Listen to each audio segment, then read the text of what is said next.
mandat n'est pas terminé, comme Judas, à peine minuit est arrivé, que Maître Tchapi lui-même a déjà quitté le SIF, il est déjà dans le MRC, très fier, c'est-à-dire il retrouve un diamant. Ou alors, les manquer d'élections Cameroun pour susciter cette insurrection. C'est-à-dire que pendant que nous nous préparons, les populations, le peuple souverain allaient vers l'élection Cameroun pour s'inscrire et ils préparent le peuple à descendre dans la rue pour faire l'insurrection parce que c'est leur seule chance d'arriver au pouvoir. Donc, bonjour, quand Zipita Tongo invite Elimbi Lobé sur un plateau, il va parler de transhumance politique au Cameroun. Est-ce qu'il ignore la position d'Elimbi Lobé sur le MSC? Ça c'est un. Est-ce qu'il oublie que Elimbi Lobé ne doit pas verser dans l'invective? Ça c'est de deux. Bref, pourquoi est-ce que les autorités publiques n'ont jamais inquiété Elimbi Lobé malgré ces différents dérapages sur le MSC? De toutes les façons, si vous doutez ce que je dis, écoutez Elimbi Lobé récemment sur carte sur table face à Zipita Tongo. Écoutez-le. Questionner sur le fait que lorsqu'on regarde le paysage politique actuel, le mouvement pour la renaissance du Cameroun est quand même sur le plan des élus en termes de fertilité politique. C'est le parti, l'un des partis, sinon le parti le plus stérile, parce qu'il n'a pas d'élus. Donc on peut l'identifier à une zone déserte, une zone aride. Du point de vue, justement, en termes d'élus, du point de vue d'élus, ils n'ont pas une représentativité au sein, n'est-ce pas, des différentes organisations, instances qui représentent ou incarnent le peuple et la volonté populaire. Alors, à partir de ce moment-là, on voudrait comprendre comment est-ce que c'est eux qui sont sollicités ou alors qui pourraient être sollicités par d'autres familles politiques qui sont plutôt fertiles, qui ne sont pas arides en termes d'élus, mais qui veulent quand même aller faire un tour ou aller trouver un refuge ou alors un mieux-être dans un parti qui n'en a pas.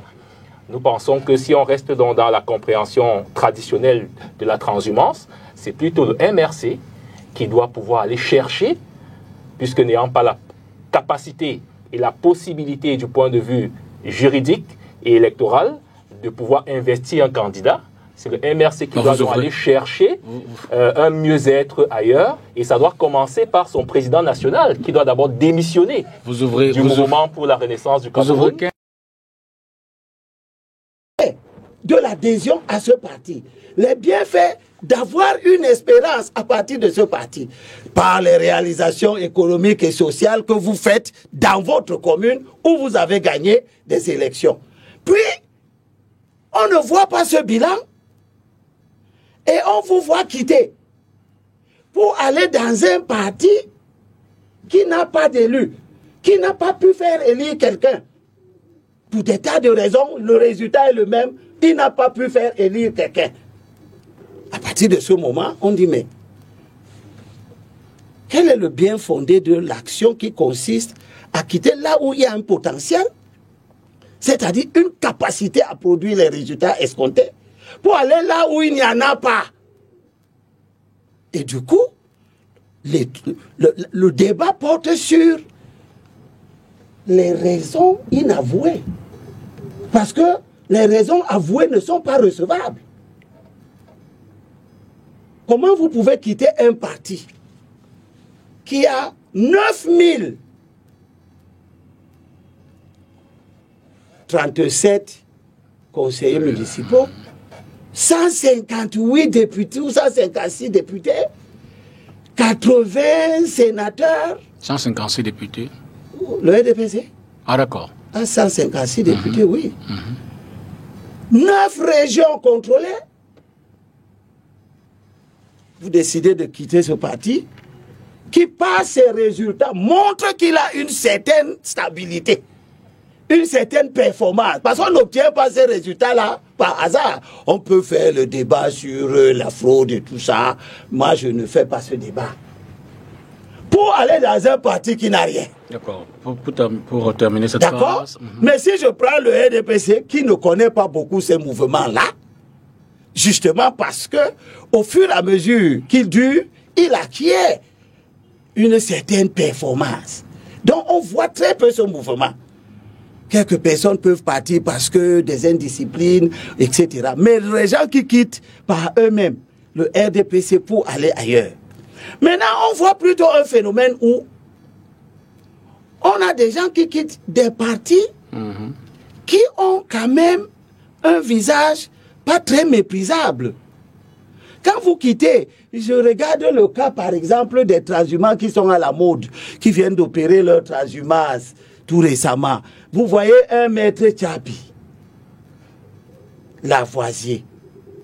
Il y a quelque temps, il vilipendait Célestin Diamène d'avoir quitté le SDF. Et il lui rappelait que tu es conseiller municipal du SDF. Donc là au MRC où tu es, tu devrais avoir honte de continuer à manger dans le plat du SDF. Le mandat n'est pas terminé. Comme Judas, à peine minuit est arrivé, que Maître Tchapi lui-même a déjà quitté le SDF. Il est déjà dans le MRC, très fier, c'est-à-dire il retrouve un diamant. Et il ne dit pas qu'il est maintenant dans le MRC, mais en continuant à manger. C'est lui qui n'a pas retrouvé N'Djamène, puisque N'Djamène lui est pas. Oui, mais il a retrouvé. C'est-à-dire il a fait la même chose que lui. D'accord. Et c'est ça qui vide la pertinence de son propos lorsqu'il parlait en N'Djamène. Maintenant, il m'a... Qui s'opère d'ailleurs dans tous les camps, parce qu'à écouter le copanéliste du RDPC, on a comme impression que cette transhumance ou alors cet opportunisme ne s'opère que du côté de l'opposition. Nous pensons que tout comme elle s'opère du côté de l'opposition, elle est également fréquente au sein même du parti au pouvoir, et nous avons des cas à illustrer comme des exemples. Nous avons au sein même du RDPC des conseillers municipaux qui peut-être pour des raisons d'investiture ou des blocus au sein même de leur parti claquent les portes pour rejoindre d'autres partis. On en a rencontré à plusieurs reprises dans le Septentrion des personnes qui claquent la porte du RDPC pour rejoindre un parti peut-être allié ou un autre parti et être réélu comme conseiller municipal ou autre. Donc ce phénomène est visible de tous les côtés de la sphère politique, que ce soit de l'opposition ou du parti au pouvoir. Mais cela nous amène à nous interroger même sur les vraies raisons pour lesquelles nos acteurs politiques même s'engagent dans cette politique-là. Est-ce qu'on s'engage en politique pour des calculs personnels?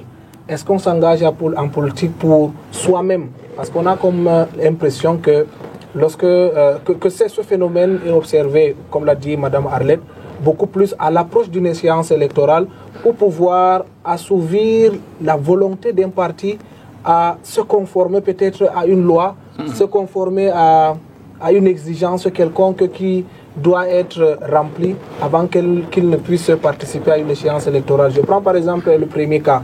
Un parti par exemple qui est obligé d'avoir des élus doit à tout prix faire une rupture avec son idéologie ancienne qui était celle de ne pas aller à une élection, de boycotter l'élection, mais de tout faire donc pour avoir un élu. On se rend donc compte que l'idéologie à la base qui était celle donc de boycotter les élections avec toutes les raisons qui les accompagnaient n'était pas en réalité sérieuse, parlant donc de cette idéologie. Maintenant de l'autre côté, on a comme impression qu'il s'agit d'un marché, d'un deal avec ces élus qui, j'ai envie de dire, signent un contrat avec les partis politiques du genre. Bon, moi je rejoins ton parti pour qu'il puisse être éligible, entre guillemets, et peut-être après, tu puisses m'investir dans une circonscription politique. On a donc comme impression qu'on participe à une sorte de marchandage au sein même de l'activité politique. On a comme impression que les électeurs sont dupés parce que ceux sur qui ils ont espoir se basent beaucoup plus sur les calculs personnels. Ceux sur qui ils ont mis entre leurs mains l'avenir et même leur vie ne pensent qu'à leur positionnement. Nous voyons par exemple, je prends l'exemple d'un député ou d'un maire qui dit par exemple que je vais rejoindre ton parti, mais à condition que tu m'investisses comme maire afin que je sois toujours maintenu à la tête de la commune. Ça a été dit, c'est un deal... C'est des deals qui ont été observés et qui ont été même à la base des fractures qu'on a pu observer à l'époque ou maintenant? À l'époque, bien entendu. D'accord. Bien entendu, à l'époque. Et ce qui est en train d'être vu à présent, par exemple, parlant de l'actualité politique, n'est pas loin de ce qui vient d'être décrit. Alors, nous pensons donc, pour vous pensez qu'il y a un marchandage? Qu'il s'agit donc d'un marchandage, qu'il s'agit donc des raisons alimentaires de quelques individus qui ont une conception de la politique différente de celle qui devrait être plutôt enseignée au peuple camerounais. La politique doit aussi avoir de l'éthique, c'est ce que moi je pense. La politique doit aussi obéir à une certaine idéologie. Et c'est la raison pour laquelle nous avons comme impression que lorsque vous êtes investi, ça devient comme le business. Vous êtes obligé, vous êtes obligé de tout faire pour peut-être aller dans le sens de la corruption et autres pour vous maintenir, batailler à l'intérieur, mais ne pas batailler même pour maintenir l'idéologie du parti. Nous constatons même que ceux qui quittent de leur parti politique pour aller ailleurs, comme l'a dit le parent ici présent, M. Elimbi Lobé, que le parti qu'il quitte n'a pas changé d'idéologie et le parti vers lequel il va a peut-être même la même idéologie, pour ne pas dire une idéologie plutôt inférieure, parlant de la qualité, que de celle où il est quitté. On se demande donc quel genre d'homme politique est-ce que nous avons. Et ça a un impact sur l'électorat qui considère qu'ils sont trahis. Ça a un impact sur les résultats, sur la participation électorale, parce que moi je crois que c'est ce qui a un incident même sur le taux d'abstention. Ce phénomène a un incident donc sur le taux d'abstention que nous observons lors des élections, parce que les électeurs pensent que cette affaire, c'est l'affaire des autres. Ils cherchent leur part, c'est la mangeoire, et ainsi de suite. On oublie même le sens vrai de la politique.